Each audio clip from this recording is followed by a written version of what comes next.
This video will cover archives and archive management on the Kodiak Gen5 analyzer. In order to access your archives for a trace, you can click on the Manage Archive button between the Save and the Trigger button in the top toolbar. Once you open up the pop-up for the archive management, you have the option to save your archive, change it from one that is stored locally on the analyzer, apply the archive from a file you have stored locally on your PC, post-process this trace. So for instance, if the archive showed up as unknown, such as for this trace, you could post-process it. Sometimes that does fix it.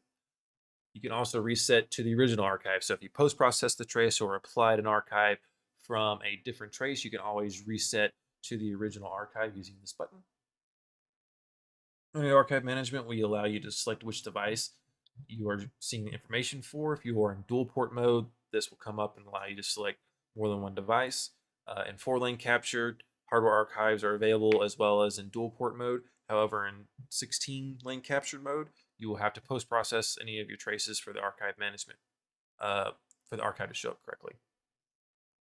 We show you the config space and control registers, as well as some information on the power management, lane margining for your config space, and we give you submission and completion queues of the device.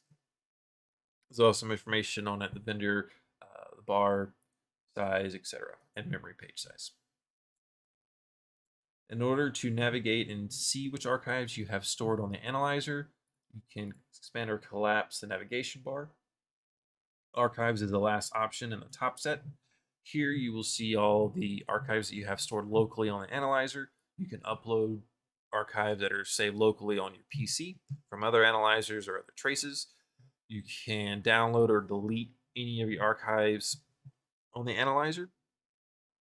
Here, if there are multiple pages of them, you have the navigation options here or the filter button or filter options by filtering it by the name. In order to change an archive, so for instance, this was a bad archive, I've attempted to post-process it, it still comes up as unknown or bad. So we can change the archive with a known good one by clicking on the 2 arrows, double-clicking on the archive that you want to replace it with, and it'll give you a pop-up saying it successfully applied it.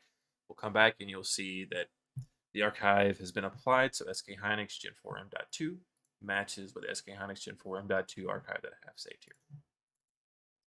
So it'll give it the config space information, submission completion queue information that you have from out of the drive. This is useful, so for instance, if you have a bad device, but you have a exact replica of it and it's working just fine. So the two can be used to debug the issue on the one.